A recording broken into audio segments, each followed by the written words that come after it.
Sierra Teller Ornelas is the co-creator, showrunner, and writer of Rutherford Falls.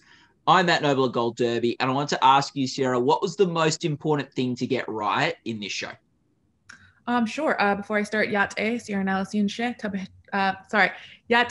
Ornelas tabahen nishlech nekadne bashishchi twahaglin dishache do nekadne additionally. My name is Sierra. I am a member of the Navajo Nation. I am Edgewater clan, born for the Mexican clan. To answer your question, so many things, so many things. We really wanted it to be very funny. We really wanted it to kind of speak to sort of this kind of American cultural moment that we're having, and obviously, being, I think, the first Native sitcom at this level on this type of platform, we really wanted to reflect the lives of the Native writers on the show. We had 5 Native writers, including myself, and I am viscerally averse to the word authentic, because I think it should only be for food. But there is, I think, beyond, making sure sort of boxes are checked, but the sort of feeling of this experience, having it feel like it actually feels, was very important to us in the room, in tandem with it being super funny. I believe that 5 made up about half of the writers' room. Is that correct? Give or take. Yeah, so there were days, if you include Mike and Ed, it was a little less than half. But then because of COVID, a bunch of writers ended up moving on to other shows, and we kept the Native writers. But then Jana went on to be one of the co-leads. So it was, sometimes we were the majority, sometimes we were half. It kind of fluctuated throughout the season. What was it like having the diversity in the room of perspectives? It was great. I mean, I've worked in rooms, and I've writers of color talk. So we have these like brunches and happy hours. We kind of talk shop, and we've all kind of heard the experience of there being like, no diversity in a room. So everyone kind of looks the same in button down shirts. And then there's been the kind where there is diversity, but they're mostly staff writers, or you can have a room that's filled with different types of writers and none of them are heard, or listened to. So it's all kind of a crapshoot in terms of what that means. But in our room, we had 5 Native writers, including myself, all from different regions, because Native people are not a monolith. And so we ended up hiring writers from different regions, different nations, different experiences. And then we had a really diverse room of Latino, Asian, LGBTQ, women, upper level, lower level, throughout, diversity, and as well as, white writers and people I'd worked with for many years. And so, it was really cool to save so much time, for lack of a better word. Like, when you're the only Native writer in a room, you're constantly having to sort of be like, okay, so back in 1812, like, to understand this joke, like, let me go back.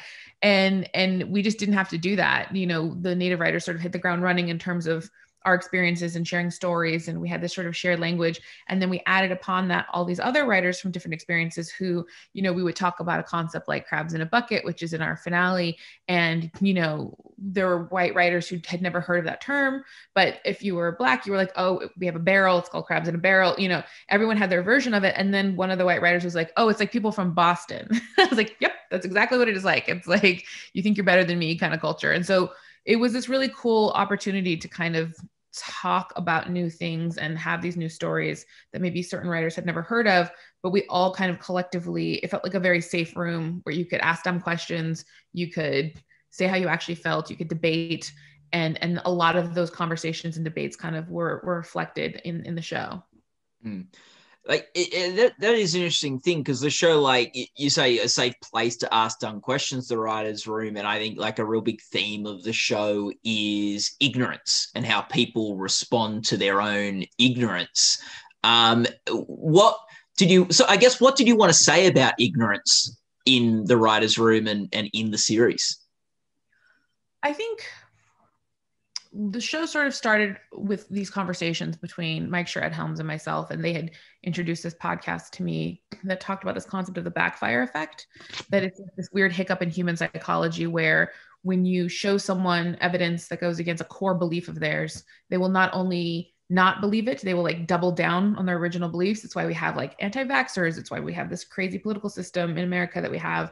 And the interesting thing to me was that like everyone's capable of it. That it's not like we're all equal. Like obviously systems, you know, treat people differently, but we are all capable of blind spots. And so much of my life and my experience has not been where situations in terms of racism, in terms of oppression, are black and white, where it's like an easy to understand sort of like, you know, Kevin Costner movie. It's usually really messy and complicated. And the people who are very dear friends of mine have these blind spots about my community. And I have blind spots about other communities, and I don't realize it in the moment. And so really so much of the show is kind of asking this question of what is American history? What are these narratives that we cling to and will not let go of? And by doing that, what histories are lost? And so what we really wanted to do was tell a story about these three characters and this town of characters where on any given Sunday, they could be someone's best friend, someone's ally, and then in the next episode, be someone's adversary and have a complete blind spot about someone else's experience. And that it's funny and that it's like real life, and that's sort of what we're making. So that was like a big kind of point of view, big idea that we were sort of chasing and like always trying to discuss as a room. Yeah. You talked about how sort of there's a whole bunch of different discussions from the writers' room that come out into the show and stuff. What did you find the most sort of interesting discussion of all the, like, it could be a little thing or it could be a big thing that the show sort of delves into? Oh man, so many. We do talk a lot about capitalism on the show. We talk a lot about tribal capitalism and like that there are different types of capitalism. And you know, the way that I grew up, my mom is a master Navajo weaver. She wove this piece here, and she's like at the top of her game. And so when I grew up, you know, I really looked up to my mom as not just an incredible artist, but as a woman who ran a small business, as a woman who was great at negotiating, who was great at selling and talking about herself and kind of, you know, that hustle. And I drew upon that a lot in my TV writing career. And we had a writer on the show, Janice Meeting, who plays Regan, and she is an incredible beadwork artist. And growing up, I used to make beadwork, and it was really a source of freedom for me. If I could sell a piece, I remember like I wanted to get my hair permed, and my mom's like, "You're not allowed." I'm like, "Well, I have my own money, so I'm doing it." And I fried my hair, which was a mistake. But I remember it being that like that commerce was really a part of my identity as a Native woman and as a person on my hustle. And Jana had just a completely opposite view of beadwork. She was like, it's meditative. I give them away. She makes these incredible, it's like Sistine Chapel on your neck. And she just like gives them away. And I was a little bit, you know, we did an episode where Terry Thomas, played by Michael Grey Eyes, is fighting with his daughter and saying, you know, you can make a lot of money doing this. And she's like, I just don't really need it. I don't. And it really blew my mind. And the way that she was making her art and giving it away is also very Native. It's also part of community building. It's also part of showing her love through her artwork. And it was fascinating to me to have that conversation about what does it mean to be a Native artist? What does it mean to be a Native business owner? Is capitalism inherently evil? Is there a way that we can use it sustainably in the same way we do, I find, Native food ways, Native, you know, hunting ways, that sort of thing. And so it was a big conversation. We had multiple beaters in the show. We had in the writer's room, we had different perspectives outside of Native perspectives. And we talked about it and told the story. And the Terry Thomas episode is really personal because the story, spoiler alert, it's his sort of origin story of having this lemonade stand and being screwed over. And there was a moment in the writer's room where we were debating things. And one of the writers, Bobby Wilson, was like, we need Terry to be punished by capitalism. It can't just be this like flowery depiction. And so we did the lemonade where he sells brownies and this baker takes advantage of him. And that happened to me. I was selling Indian art and I would get a percentage of what I sold for this trader. And he took advantage and didn't pay me. And I remember just being like, oh, it's not just esteem and it's not just commerce as this way to feel good about yourself. It's actually like a real friggin', you know, system of oppression and that can take you for a ride. And so that was one of the most fascinating conversations to have and to really think you knew, you know, I'm Native, I know how this goes. And it's like, nope, there's another Native person with a different Native perspective. And then having all of that conversation be able to be translated onto an episode with multiple Native characters having different Native perspectives, and have it be funny, and getting to showcase beadwork. It was just like, it was one of my favorite moments of the show, and really crafting that as a whole room. It wasn't just the Native writers. It was, Mike was very integral in breaking that story. And it was just a really wonderful kind of, it's what I always wanted the room to be and the show to be, were to have those moments. I think was it also interesting, like and if I get any of the terminology wrong, Sierra, please let me know. But I think like having writers from different nations as in the writers' room, was that helpful in finding sort of themes, discussions, things that were sort of not universal but common? Or was it like a bit of a challenge because like sort of one nation is different to another, and it's hard to then come up with sort of a new nation for this show that is reflective of all of them? Yeah, what we did was we sort of, there's an idea of sort of pan-nativeness, that there's a shared experience amongst Native nations. However, obviously we're not a monolith. There's over 500 federally recognized tribes. They're also different. So what we really did was, there are sort of like casinos. That's like a big concept. And all of the writers on our show had a different opinion of casinos. And so what was nice is you could have multiple Native characters express that opinion. So for us, it was like never trying to we never really wanted this to be like the Native perspective. It's just like, this is a Native perspective reflective of these writers at this time.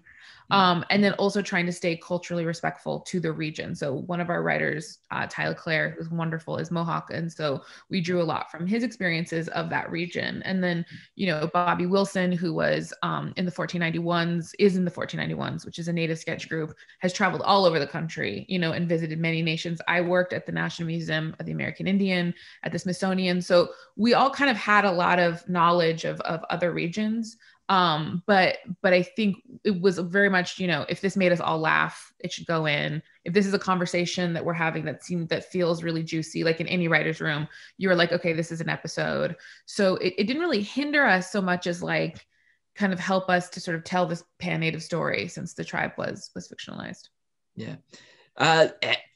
What is the funniest bit of the show from season 1? What made you laugh the most? Oh my God. I mean, Ed Helms in a George Washington costume makes me LOL every time I see him. Him feeling so aggrieved for being in an inaccurate costume, which is something that happens to Native people all the time, makes me laugh. Geraldine Keem slapping him. I feel like Ed Helms is like the secret sauce in so many ways obviously he's just like a comedy icon and like one of my favorite human beings ever. But he really put himself through the ringer on this show. And we were able to have so many, I think, more interesting conversations because he was willing to kind of not humble himself, but really put himself in these funny situations, obviously. Jana, anytime Jana does this look with her eyes, it always makes me laugh. Anytime Michael Grice does his sort of like Terry's like fake Native wise guy thing, I think is so funny. And really also to the banter between Regan and Terry, whenever he sort of says, that's why creator gave us YouTube. I think there's so many great quotable lines. Anytime Bobby's on screen, I think is so funny. I think they're just such a funny actor. It's hard to say, honestly. Also, I don't know if people have seen the whole season, but there's a very gross moment at the end of the finale that makes me laugh so hard. And when you're spotting and you're going over the music, they have to play it and you have to be like, can the sound be more squishy or this?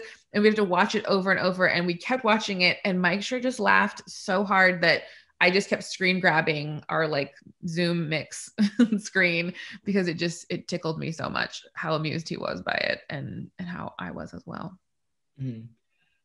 It's interesting, like, it starts with a statue, the story of the series, and it becomes so much more, but like it is so great or interesting how some of the stuff is like, there's been a lot of statue stuff in the news. This is, I think, a slightly different story than any of the news sort of statue things. It's not about the Civil War as much as some of the other stories, but not many people like really were seeing stuff about statue in the news going, you know what, this made great comedy. Like, well, I mean, I think, when Mike and Ed first started talking about the show, and even when I was brought on, the statue issue in terms of it being in mainstream. I mean, Native people have been fighting against these certain statues for many years, but and many other orgs, but yeah, it was not as in the news as it was. And then when we started making it, we were like, will this sustain itself, through the time it takes to make the show? And for us, I think the statue is such a metaphor for history frozen in time, that we have these figures in American history that we've lionized and made into these like irremovable, like frozen in time, narratives that we can't let go of. And to us, that was like a perfect metaphor for this character who all he cares about are these stories that he was told and that he believes and can't really let go of. And I think that's something I think so many people deal with right now, trying to cling to narratives versus really kind of reconciling with truths and histories. Yeah, no, it's very fair. What did you have a favorite scene or moment from the series? My favorite scene, I think, is when there's two. One is when Michael Gray's character Terry Thomas and Nathan Ed Helms' character find themselves at a restaurant. It's like when things are they're wondering if these two sort of competing sides are really going to come to a head. And there's like a moment where they kind of put their guns down and just like share a meal for a little bit and have a conversation. And they're kind of on the same side. They both feel underestimated. They're both disappointed in what's happened to them, and they're both hopeful things will get better, even though they're on complete opposite sides of this issue. And it's one of my favorite scenes in the show, just to that streaming thing of where you get to slow down and just have this moment between these two characters. I love. There's a scene where Janice Meeting gets her purse caught in a car and spills coffee on herself, and she nailed it in like one take. And I just think anytime she is physically funny, I think she's just incredible. And then Terry, when the helicopter shows up and the Rutherford lawyers show up, he goes to this sort of jewelry safe to pick out what jewelry he's going to wear for this like big meeting. And that is something like I do. And so that was one of my favorite moments in the show for sure. Yeah, and I think like what you're touching on there is in some ways like the smaller moments can say a lot. And it's not necessarily the big sort of dramatic scenes. It's the jewelry, just going to get some jewelry, or the conversation over drinks and things like that. It's nice. Yeah, exactly. And it's like, Native people are often flattened in film and television, and I feel like we rarely get those moments ever.